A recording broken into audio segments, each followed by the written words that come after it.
Assalamualaikum warahmatullahi wabarakatuh. Aloha, kami dari kelompok 2 Aptikom Pancasila PKN Amerika Pekanbaru ingin mempersembahkan sebuah video mengenai fungsi lanjutan dari Excel. Baiklah, pertama sekali tentu saja kita harus membuka aplikasi Excel itu sendiri.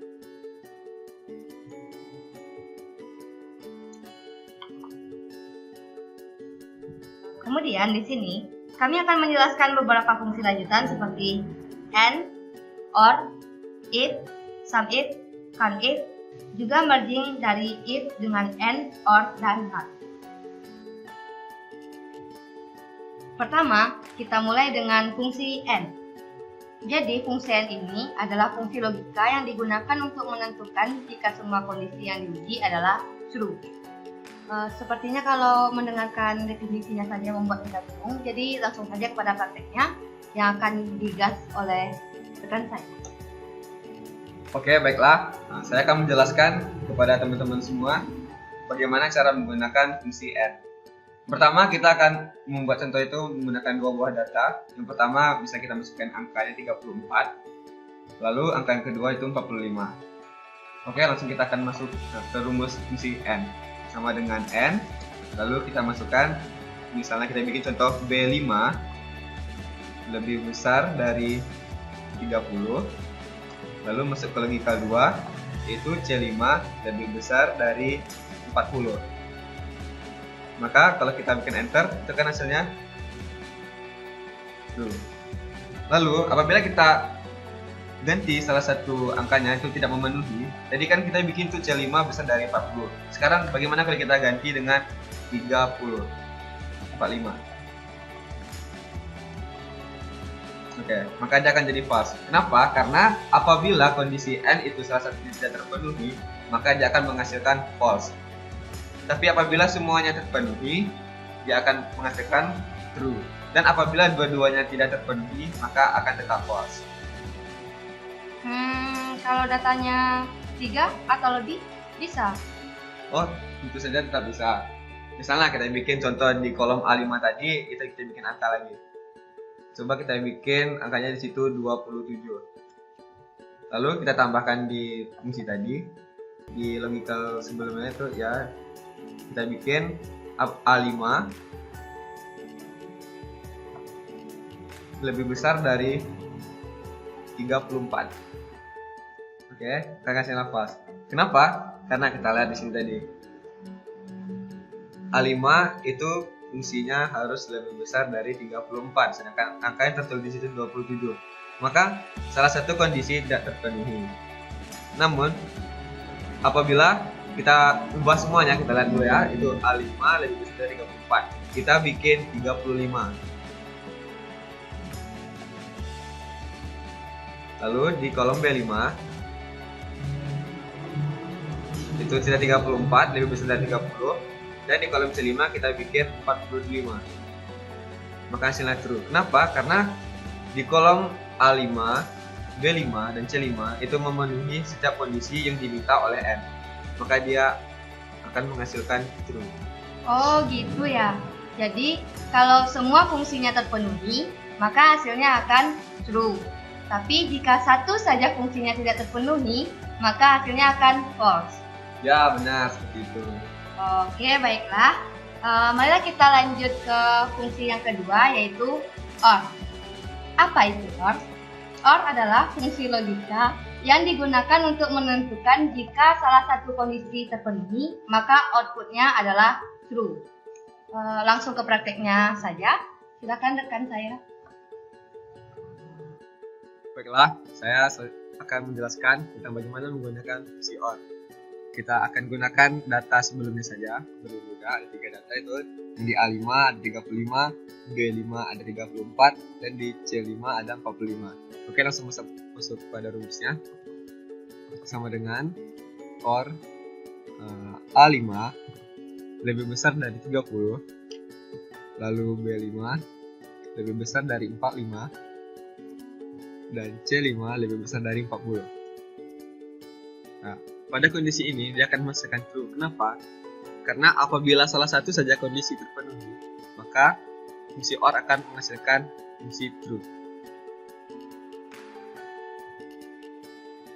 Nah, oke. Jadi kenapa bisa hasilnya true? Kita lihat. Di A5 tadi itu meminta kondisi lebih besar dari 30. Sedangkan nilai yang diminta itu sudah memenuhi. Untuk di B5 lebih besar dari 45 itu tidak terpenuhi, dan di C5 itu lebih besar dari 40. Karena pada kondisi 1 dan kondisi 3 itu sudah terpenuhi, maka sudah cukup untuk fungsi OR untuk mengeluarkan hasil true. Oh, gampang ya fungsi OR. Cuman perlu satu kondisi aja yang memenuhi, maka hasilnya akan langsung true. Jadi mari kita lanjut ke fungsi if. Apa itu if? Yaitu fungsi logika untuk memilih di antara dua nilai berdasarkan kondisi, yaitu benar atau kondisi salah. Langsung aja ke prakteknya ya. Nah, oke, baiklah. Saya akan jelasin tentang bagaimana cara menggunakan fungsi if. Oke, masuk rumusnya sama dengan if. Kita di sini akan menggunakan nilai dari kolom A5. Nah, itu di sel A5. Nah, apabila A5 tersebut lebih besar dari 50, maka kita akan coba bikin ini kondisi akan menghasilkan benar. Apabila tidak besar dari 50, kita akan menggunakan kondisi salah. Nah, baiklah, kita enter. Nah, itu salah. Kenapa? Karena di nilai sel A5 tersebut angkanya tidak sampai 50. Nah, bagaimana kalau kita ganti dengan 55? Maka hasilnya benar. Kenapa benar? Karena dia telah memenuhi kondisi untuk true dan menghasilkan benar. Well, if ini juga ada beberapa kompilasinya. Salah satunya adalah if dengan and. Nah, langsung saja kepada prakteknya. Baiklah, saya akan menjelaskan tentang bagaimana menggunakan fungsi if and. Pada contoh kali ini, saya akan ambil data itu dari sumber lain. Buat teman-teman yang nonton, kalian bisa bikin data ini sendiri, tapi saya akan bikin data ini dari data nilai UTS dan nilai UAS siswa agar mempermudah teman-teman mengerti.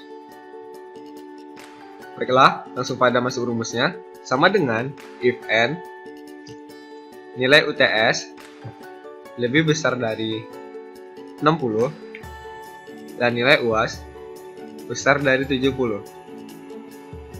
Tutup kurung. Nah, apabila kedua kondisi tersebut terpenuhi, maka akan menghasilkan lulus. Namun apabila tidak, maka menghasilkan gagal. Kita coba enter. Nah, lulus. Kenapa lulus? Karena kita lihat tadi, kondisi yang diminta itu, nilai UTS harus lebih besar dari 60, dan nilai UAS harus besar dari 70. Nah, kita lihat nilai si A. Nilai UTS-nya 75 dan nilai UAS-nya 80. Kedua kondisi terpenuhi, maka dia lulus. Dan apabila tidak terpenuhi, maka dia gagal. Nah, bagaimana jika nilai UTS-nya tidak memenuhi besar dari 60? Coba kita ganti nilai UTS-nya jadi 50. Nah, maka dia akan gagal. Kenapa? Sesuai dengan fungsi n tadi, kondisi true akan dijalankan apabila kedua kondisinya terjalani atau terpenuhi. Sedangkan di sini tadi, di nilai UTS-nya itu tidak terpenuhi, hanya nilai UAS-nya. Oleh karena itu, dia gagal. Nah, itu kan tadi if and. Jadi selain if and, nanti juga ada if or. Langsung saja rekan. Baiklah, selanjutnya saya akan jelaskan bagaimana menggunakan fungsi if or. Masuk ke dalam rumusnya langsung. Sama dengan if or, nilai UTS lebih besar dari 60, nilai UAS lebih besar dari 70. Nah, apabila terpenuhi, akan masukkan lulus, dan bila tidak terpenuhi akan gagal. Kita lihat hasilnya lulus. Kenapa lulus? Karena sesuai dengan fungsi OR tadi, apabila salah satu saja terpenuhi, maka akan menghasilkan true. Namun apabila kedua-duanya itu tidak terpenuhi, misalnya kita ganti nilai UAS-nya 60, maka dia akan gagal. Itulah dua contoh dari kompilasi if dengan and dan or.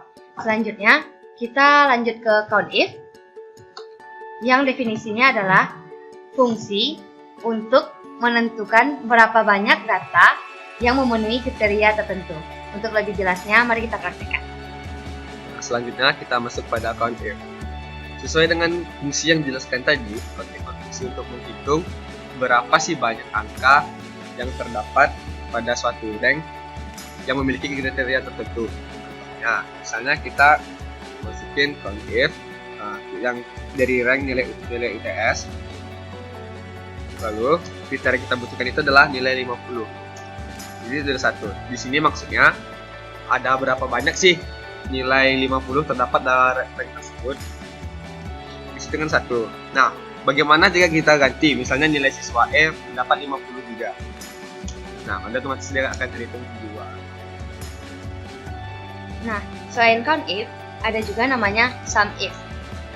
Bedanya, kalau COUNTIF menghitung banyaknya data, kalau SUMIF menjumlahkan banyaknya data yang sesuai dengan kriteria. Bingung? Langsung saja kepada praktiknya.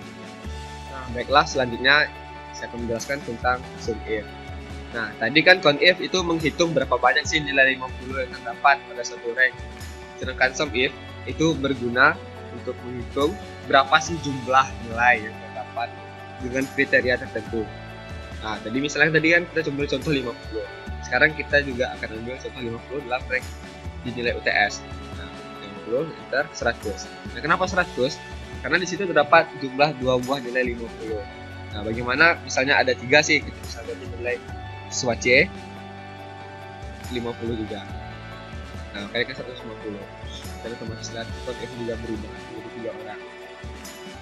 Baiklah, sekian penjelasan tentang fungsi lanjutan dalam Excel. Kalau ada pertanyaan lebih lanjut, boleh dihubungi official Pajak C terkait standar kapten baru via email atau Instagram. Sampai jumpa di video selanjutnya. Jangan lupa like-nya ya.